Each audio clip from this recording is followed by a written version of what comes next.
o no es el verdadero Mesías de Israel.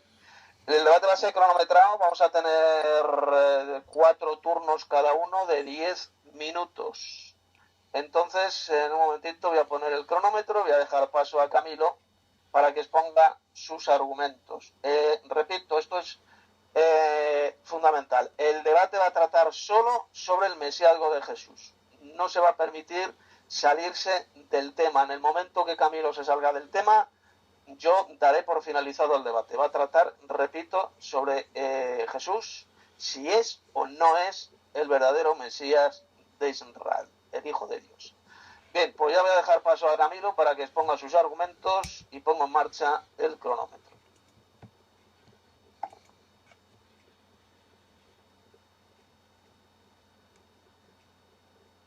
¿Se puede hablar ya? Sí, adelante. Shalom para todos. Gracias por darme la oportunidad de tener este debate de un tema tan interesante que es si Yeshua es o no el Masías.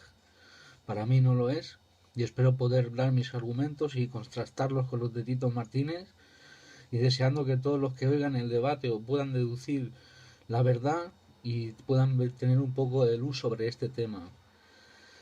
Por no extenderme más, quiero iniciar rápidamente mi participación. Antes de meternos en las profecías mesiánicas, quiero decir que un Masías que no salva a Israel no puede ser Masías, ni tampoco puede ser Masías un Masías que tiene una muerte vergonzosa. Lo mires por donde lo mires, Yeshua no es el Masías. Para mí era un rabino del siglo I nada más. Y ahora quiero empezar para ver las cualidades que tiene que tener el Masías en la Tanaj. El Masías debe ser judío y debe ser rey. Deuteronomio 17:15. Ciertamente pondrás sobre ti Israel rey, que el Señor tu Elohim escoja. A uno entre tus hermanos pondrás por rey sobre ti. No pondrás sobre ti a un extranjero que no sea hermano tuyo. Y otro texto lo vemos en Números 24:17 que dice: lo veo pero no ahora, lo contemplo pero no cerca. Una estrella saldrá de Jacob y un centro se levantará de Israel, que aplastará la frente de Moab y derribará a todos los hijos de Set. Como vemos, pues Jesús no fue rey. Eso que le pusieron en el cartel de rey de los judíos lo hicieron como burla, pero no fue rey. Y aquí dice que el Mesías tiene que ser rey. Otro de los requisitos que tiene que tener es que tiene que ser de la tribu de Judá. En Génesis 49:10, por ejemplo, dice: el cetro no se apartará de Judá, ni la vara del gobernante de entre sus pies, hasta que venga Silo, y le sea dada la obediencia de los pueblos. Otro de los textos que quiero ver es que tiene que tener la cualidad de ser descendiente del rey David. En Jeremías 33:17 dice: porque así el Señor nunca le faltará a David quien se siente sobre el trono de la casa de Israel. Hay otro texto en Crónicas 17:11. Y quiero leer otro más, que es que tiene que ser también descendiente de Salomón, de David, de Salomón y de la tribu de Judá. Primera de Crónicas dice así, 22:9-10, dice: pero tendrá un hijo que será hombre de paz, yo le daré paz de todos sus enemigos, un derredor, pues Salomón pacífico será su nombre, y en sus días daré la paz a Israel. El versículo 10 dice: él edificará una casa en mi nombre, y él será mi hijo, y yo seré su padre, y estableceré un trono de su reino sobre Israel para siempre. Otro texto de esto lo pueden mirar en 2 de Crónicas 7:18.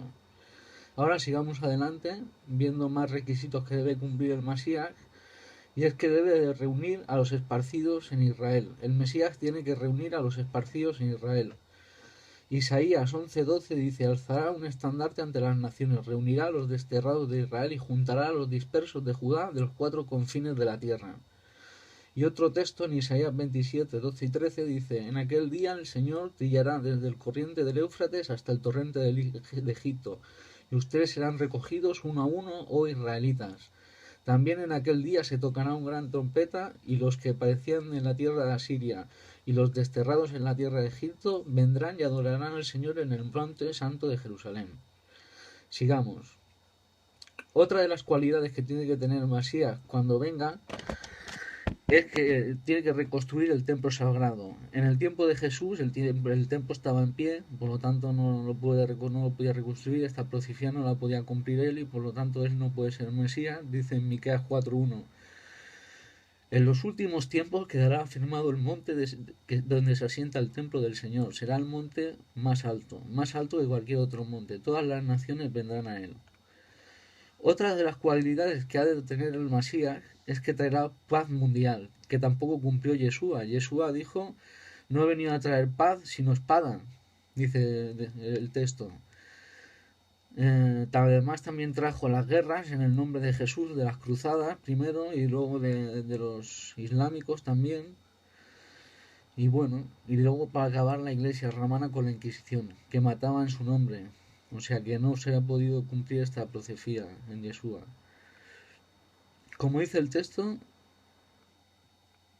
dice Miqueas 4:3, dice, él juzgará de entre muchos pueblos y enjuiciará a naciones poderosas y lejanas. Entonces forjarán sus espadas en rejas de arado y sus lanzas en podaderos. No alzarán espada nación contra nación, ni adestrarán más para la guerra. Como vemos, el Masías iba a traer un tiempo de paz, una paz que Yeshua no trajo, por lo tanto no puede ser el Mesías. Otro texto en Isaías 2:4 sobre esto que hablamos, de la paz. Él juzgará entre las naciones y hará decisiones por muchos pueblos. Forjarán sus espadas en rejas de arado y sus lanzas en poderas. No alzarán la espada nación contra nación ni adiestrarán más para la guerra. Esto está en Isaías 2:4, que es lo mismo que hemos leído antes, pero en Isaías 2:4. También en Isaías 11:6 al 7 dice, el lobo morará con el cordero y el leopardo se echará con el cabrito. El becerro, el leoncillo y el animal doméstico andarán juntos, y un niño los conducirá. La vaca con la pasta se pastará. Sus crías se echarán juntas y el león con el buey comerá paja. Como vemos, esto no lo hemos visto por ningún sitio. Yo no he visto que ningún león se ponga con un buey, ni que un niño pueda jugar con los animales peligrosos. O sea que esto tampoco se cumplió en Yeshua. Otra de las cualidades que tiene que tener el Mesías es que reconozcan a Elohim y sigan la Torá. Como dice en Isaías 11:9, dice, no dañarán ni destruirán en todo mi santo monte, porque la tierra estará llena del conocimiento del Señor como las aguas cubren la mar. Cuando vino Yeshua, el conocimiento de la Torá no se extendió por ningún sitio. En cambio, cuando venga el Mesías se extenderá por todo el mundo. Otro texto está en Isaías 40:5, que dice, entonces será revelada la gloria del Señor, y toda la carne a una lo verá, pues la boca del Señor ha hablado. Y pueden ver otro texto si lo desean en Sofonías 3:9. También queda decir que tampoco un hombre puede ser Elohim, un Mesías Elohim no es lo que esperamos nosotros. En Números 23:19 dice, Elohim no es hombre para que mienta, ni hijo de hombre para que se arrepienta. Lo ha dicho él y no lo hará, ha hablado él y no lo cumplirá. Y otro texto en Oseas 11:9 dice, no ejecutaré el furor de mi ira, no volveré a destruir a Efraín, porque yo soy Elohim y no hombre, el santo en medio de ti y no vendré con furor. Como vemos, Elohim dijo que era una cosa que no era material, que un hombre no puede venir, no podría ser. Y la gente dice que un hombre es Dios, o sea, es Elohim. Dicen que Yeshua es el segundo Elohim. Entonces esto ya cambia, no esperábamos nosotros un Masías divino. Y con esto quiero dar por terminada mi primera participación y paso palabra. Muy bien. ¿Silencia el micrófono? Bueno. A ver, un momentito, voy a poner el cronómetro.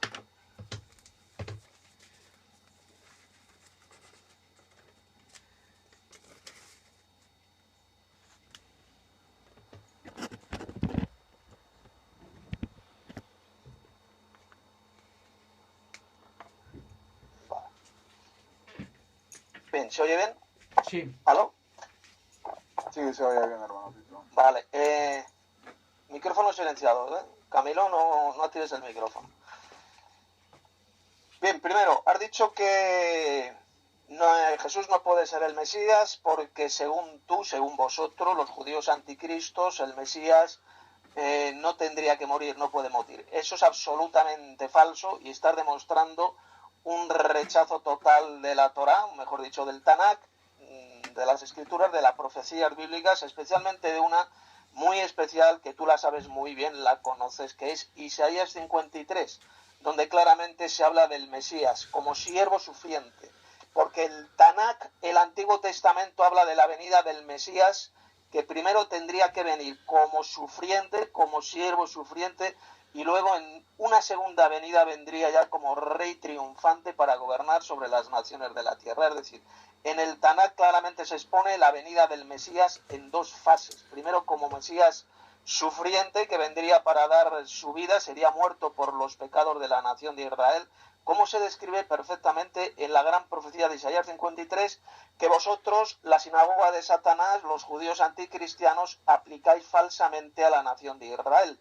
E Isaías 53 no dice por ninguna parte que ese siervo sufriente se refiera a la nación de Israel. Eso es un invento repugnante de la sinagoga de Satanás. Claramente la profecía de Isaías 53 hace una diferencia entre este Mesías sufriente y la nación de Israel. Cualquier judío que lea esto se dará cuenta, si pone un poquito de atención, que ahí se está hablando claramente de una persona literal que moriría por las iniquidades, por los pecados, por las maldades de la nación de Israel. Es una profecía que comienza realmente en Isaías 52 y termina en Isaías 53. Por ejemplo, se dice que Isaías 52:15, aquí se habla del Mesías, los reyes cerrarán ante él la boca porque verán lo que nunca les fue contado y entenderán lo que jamás habían oído. Y luego si entramos en el capítulo 53, pues ahí se habla del varón de dolores, que moriría por la nación de Israel, sería rechazado por la nación de Israel. Por ejemplo, dice que moriría por las iniquidades de este pueblo y por sus llagas esa nación sería curada del pecado. Por ejemplo, en Isaías 53:6 se dice que la nación de Israel se descarriaron como ovejas, pero el Señor Yahvé, el Padre Celestial, cargó en él, en el Mesías, en el siervo sufriente, los pecados de la nación de Israel. Por lo tanto, cuando vosotros decís que este Mesías sufriente es la nación de Israel, estáis mintiendo descaradamente, porque Isaías 53, esta gran profecía, hace una clara diferencia entre el Mesías sufriente, este siervo sufriente, y la nación de Israel. Dice que cargó en su siervo los pecados de la nación de Israel. El pasaje claramente, como digo, diferencia a la nación de Israel del siervo de Dios, del Dios de Israel. Por lo tanto, vosotros lo que hacéis sencillamente es mentir de forma espantosa cuando enseñáis que este siervo de Dios mencionado en Isaías 53 es el pueblo de Israel, era la nación de Israel. Eso es una burda mentira, una interpretación absolutamente estúpida y satánica.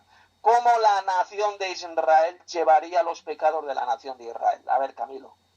¿Cómo la nación de Israel llevaría los pecados de la nación de Israel? Pero no seáis idiotas.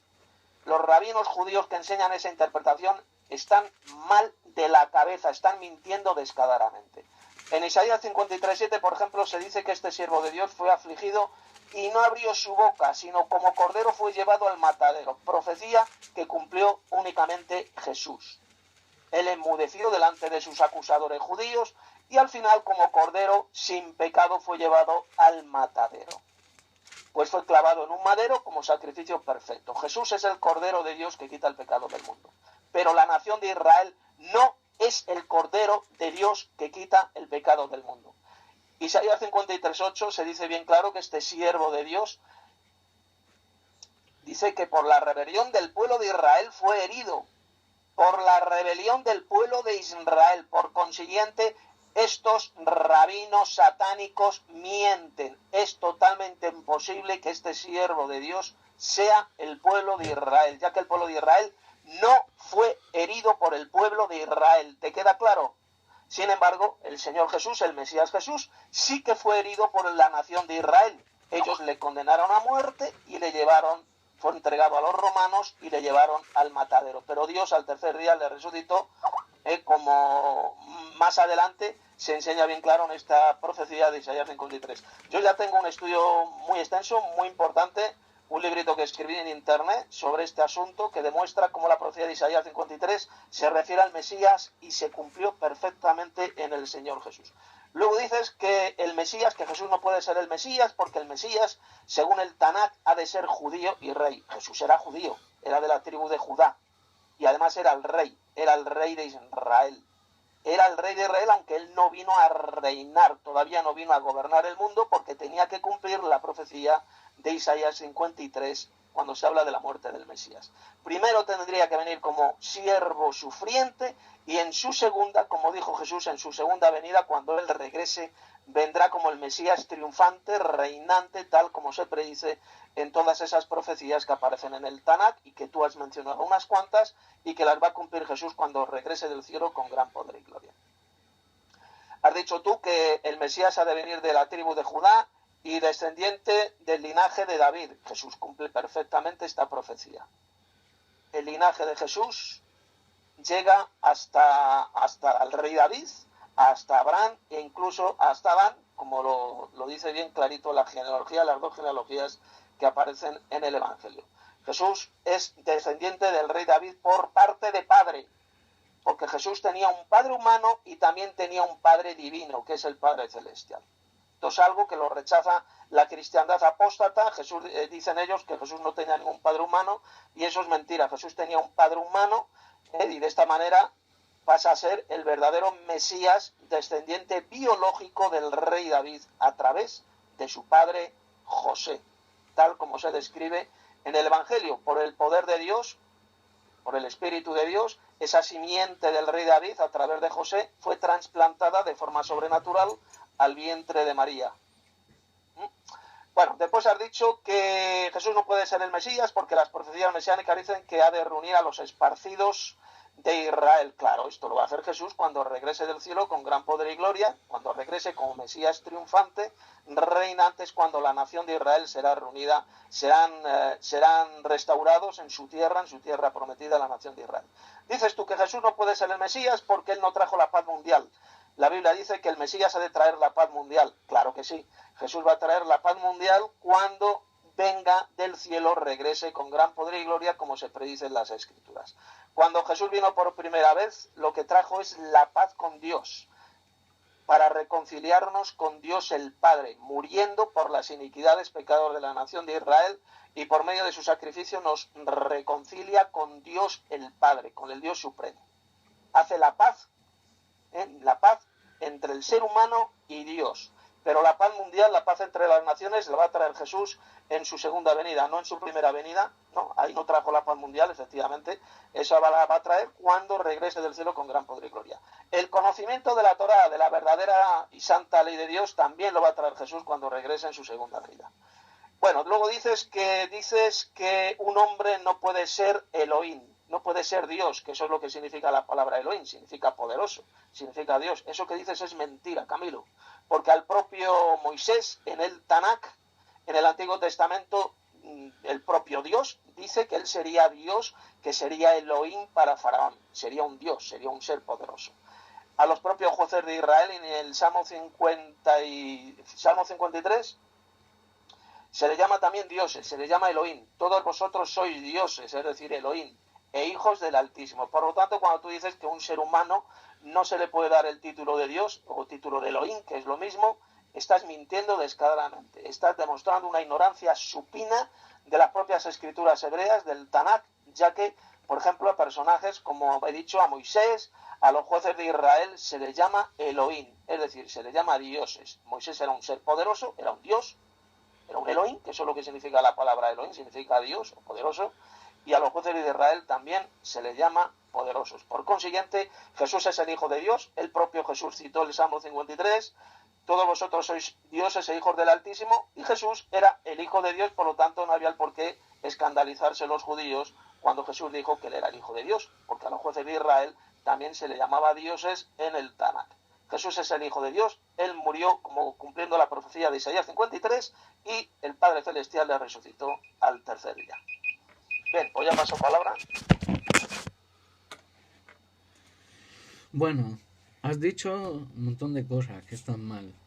Dices que un hombre puede ser Elohim. ¿Aló? Sí. ¿Aló? Sí. Paso palabra, que ya puedes hablar. Vale. Has dicho que un hombre no puede ser Elohim. A ver, el texto es claro, en que a Moisés y a algunos jueces se les llama así, era porque Elohim se manifestaba en ellos y se eran poderosos por eso. Pero no quiere decir que sean un Dios como Elohim, o sea, no es un Dios como Elohim. Y un hombre no puede serlo, porque lo dice bien el texto. En Números 23:19 dice, Elohim no es hombre para que mienta, ni hijo de hombre para que se arrepienta. ¿Lo ha dicho él y no lo hará? Dice, ¿ha hablado y no lo cumplirá? Yo creo que sí. Y en Oseas 11:9 dice, no ejecutaré el furor de mi ira, no volveré a destruir a Efraín, porque yo soy Elohim y no hombre, el santo en medio de ti, y no vendré con furor. Como vemos, Elohim no puede ser un hombre. Ahora has dicho que en el libro de Isaías 53 que no puede ser Israel. Te voy a dar unos ejemplos claros de cómo a Israel se le habla con pronombres personales siempre y se le define como su siervo. En Isaías 41, 8 y 9 dice, pero tú Israel, siervo mío, mira lo que dice, siervo mío, Jacob, a quien he escogido, descendiente de Abraham, mi amigo, tú a quien tomé de los confines de la tierra y desde los lugares más remotos te llamé y te dije, mi siervo eres tú, yo te he escogido y no te he rechazado. Eso se lo dice a Israel. Otro texto que dice en Isaías 44, 21 y 22 dice, recuerda estas cosas, Jacob, y tú Israel, porque mi siervo eres, yo te he formado, siervo mío eres tú, Israel, no me olvidaré de ti. He disipado como una densa nube tus transgresiones, como espesa niebla tus pecados. Vuélvete a mí, porque yo te he redimido. Y también en Jeremías 30:10 dice, así que tú no temas, siervo mío Jacob, declara al Señor ni te atemorices Israel, porque aquí te salvaré de lugares remotos, a tú y a tu descendencia de tierra de cultiverio, y volverá Jacob y estará tranquilo seguro, y nadie lo atemorizará. Has dicho que el Mesías vendría en dos fases. Eso es mentira. Dame un texto en la Tanaj que diga que el Mesías tenía que venir en dos fases. Eso lo has interpretado tú con Isaías y con el otro y te piensas que tiene que venir en dos fases. Pero la Tanaj no dice por ningún lado que tenga que venir dos veces el Mesías. Eso es mentira. Eso es la mayor mentira que puede existir. Si vino el Mesías, pues tendría que haber cumplido las profecías que he citado antes. Y que más adelante las volveré a citar otras. ¿Eh? Podríamos mirar muchos más textos de lo de Israel. Por ejemplo, en el Salmo 136:22 también se dice de que es su siervo. O sea que queda, para mí está claro. Y en Éxodo 4:22 dice que de Israel con pronombres personales. Lo llama siervo mío también. O sea que Israel es su siervo. Tú dices que no.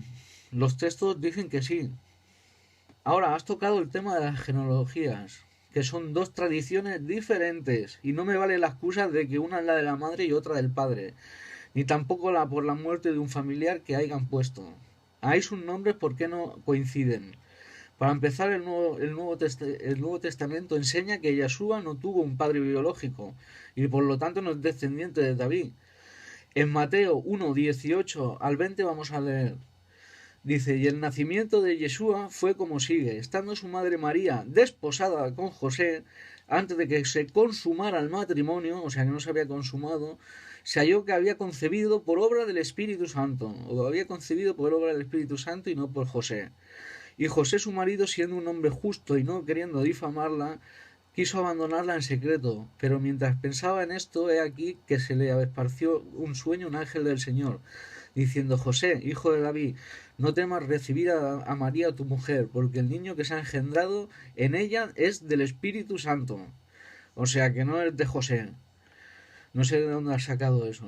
Como vemos, el niño fue engendrado por el Espíritu Santo. Y no dice que José, que era según hijo de David. Por lo tanto, Yeshua no tuvo un padre biológico. También decir que el abuelo de José difiere en ambas genealogías. En Mateo 1:16 dice, Jacob engendró a José, el esposo de María, de la cual nació Jesús llamado el Cristo. Mateo 1:16. Comparándolo con Lucas 3:23 dice, tenía Yeshua al comenzar unos 30 años y era según se creía hijo de José, hijo de Elí. Aquí José es hijo de Elí y en el otro es hijo de Jacob. O sea, ¿quién es hijo de Elí o de Jacob? No se sabe con seguridad quién era el abuelo de Yeshua. Eso se tendría que saber ciertamente. Ahora rápidamente quiero mostrar que Yeshua pecó contra la Torá. Eso también es fuerte, pecó contra la Torá. En Mateo 21, 18 y 19 dice, por la mañana cuando regresaba a la ciudad tuvo hambre. Y al ver una higuera junto al camino se acercó a ella, pero no halló nada en ella sino solo hojas, y le dijo: nunca jamás brote fruto de ti. Y al instante se secó la higuera. Como vemos, se encontró con una higuera y por no tener fruto hizo que se secara, la cual en la Torá va contra la Torá, eso. En Deuteronomio 20:19 dice: cuando sities una ciudad por muchos días peleando contra ella para tomarla, no destruirás sus árboles, metiendo el hacha contra ellos no los talarás, pues de ellos puedes comer. Porque ¿es acaso el árbol del campo un hombre para que lo pongas en sitio? Como vemos, claramente se dice de que Yeshua pecó, o sea, él quebrantó la Torá al maldecir a la higuera y fue que los árboles como se cortaran, se secaran. Como vemos, está prohibido destruir árboles, como hizo Yeshua con la higuera. Ahora quiero aclarar el texto que utilizan los cristianos para decir que en el libro de Isaías está escrito que una virgen, como veremos, no es así, porque no es una virgen que concibió a luz.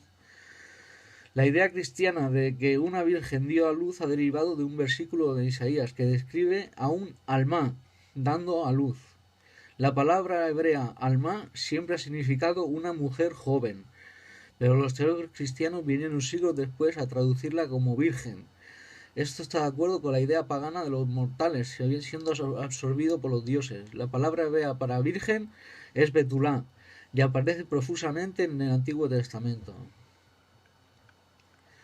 También hay otro texto que también lo han traducido mal, que es el versículo en el Salmo 22:17, que dice: como un león ellos están en mi mano y en mis pies. La palabra keari, como un león, es gramaticalmente similar a la palabra clavado. Sin embargo, el cristianismo lee el versículo como una referencia al crucifijo. Ellos perforaron mis manos y mis pies. O sea, un texto mal traducido. También no creemos que el Mesías tenga que ser un intermediario para el rezo. Una idea básica del cristianismo es que el rezo debe ser dirigido a través de un intermediario. Por ejemplo, confesar los pecados a un cura. Jesús mismo es un intermediario. Como él mismo dijo: ningún hombre venga hacia el Padre sino a través mío. Ningún hombre va hacia el Padre sino a través mío. En el judaísmo el rezo es una cuestión totalmente privada entre cada individuo y Elohim. Como la Biblia dice: Elohim está cercano a todo aquel que lo llame verdaderamente. Salmo 145:18.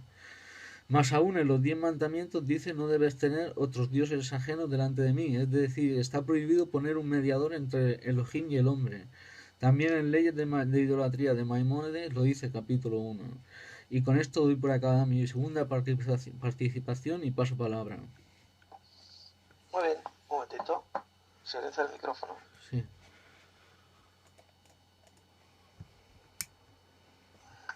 Estoy mirando aquí. Micrófono silenciado.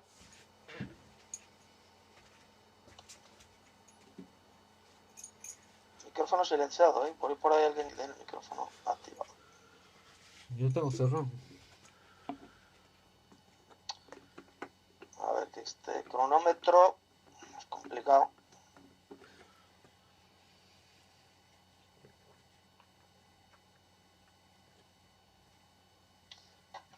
Bien, te voy a contestar.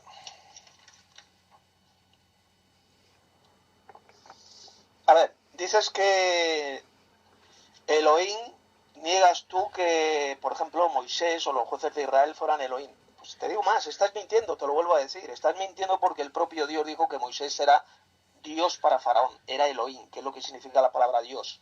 O Elohim significa poderoso, significa Dios, era un ser poderoso.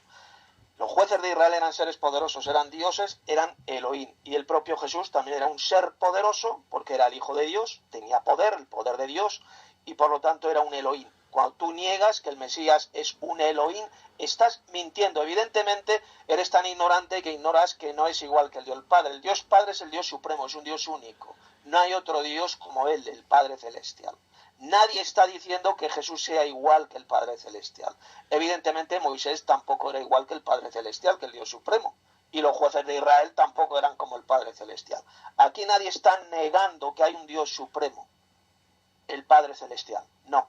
Al revés, estamos diciendo, como enseña la Biblia, que lo que enseña es un enoteísmo, que hay un Dios Supremo, que es el Padre Celestial, el creador de todas las cosas, y el Mesías es un Elohim, es un ser poderoso, es el Hijo de Dios. Esa es la enseñanza clara del Tanakh, del Antiguo Testamento y por supuesto del Nuevo Testamento.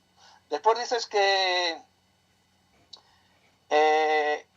vamos a ver, dices que Isaías 53 sigue repitiendo la misma patraña de que se refiere a la nación de Israel, porque a la nación de Israel en el Tanakh se la llama el siervo de Dios también. Hay algunos pasajes. Por ejemplo, en Isaías 48:1, pero tú, Israel, siervo mío, eres tú. Y te dije, mi siervo eres tú, te escogí y no te deseché.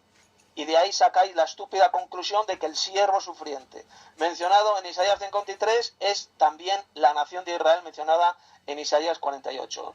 Pero vamos a ver, merluzo. Si en mi anterior participación te he demostrado bien clarito, lo dice Isaías 53, haz una clara diferencia entre este siervo sufriente y la nación de Israel. Es que tú eres analfabeto, que no sabes leer. Hace una clara diferencia entre el siervo sufriente y la nación de Israel, que este siervo de Dios mencionado en Isaías 53 muere por las iniquidades, por los pecados de la nación de Israel. Por lo tanto, ¿cómo este siervo nace? Hermano Tito, no se te escucha.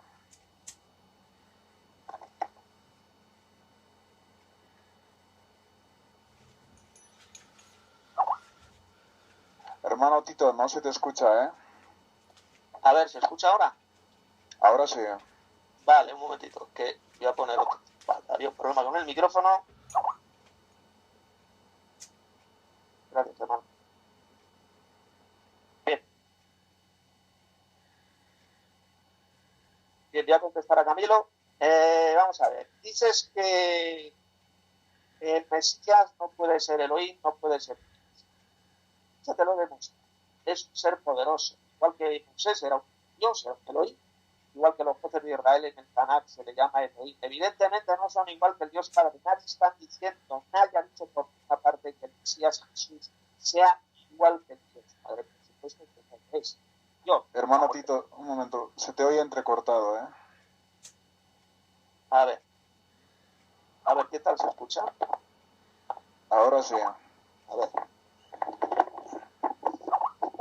Esto. Espera. Voy a poner a ver si puedo poner aquí el cable. A lo mejor es, porque es que es un micrófono inalámbrico. Un momento.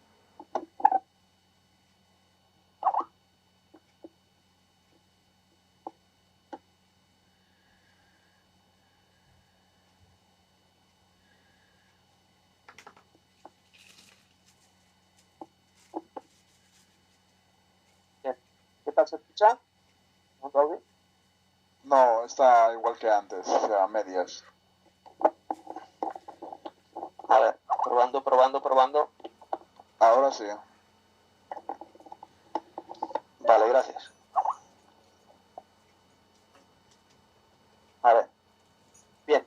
Si se vuelve a escuchar más mal, me lo vuelves a decir, hermano Luis Alfredo.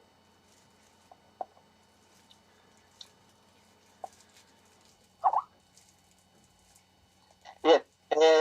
Estaba diciendo que en el Tanakh a Moisés y a los jueces de Israel se le llama Elohim. Por lo tanto, cuando dice Camilo que a los seres humanos no se les puede llamar Elohim, está diciendo y demostrando una supina ignorancia del propio Tanakh. Los jueces de Israel eran dioses, eran Elohim, evidentemente no son igual como iba, es imposible, no pueden ser igual que el Dios supremo que es el Padre. Igual Moisés era un dios, Elohim, pero no era inferior evidentemente que el Padre celestial. Esto se llama en el lenguaje teológico moderno, se llama eneteísmo. Otra vez está cayendo. No se escucha bien. No, hay ratos que de repente se vuelve a caer. Sí, en momentos. Sí, es que estoy aquí en el trabajo y la conexión no es buena de internet. Entonces vamos a hacer una cosa. El debate lo dejamos para mañana lunes. Lo haré desde mi casa. Sí, desde mi casa, a ver si lo puedo hacer o mañana trabajo. A ver un momento.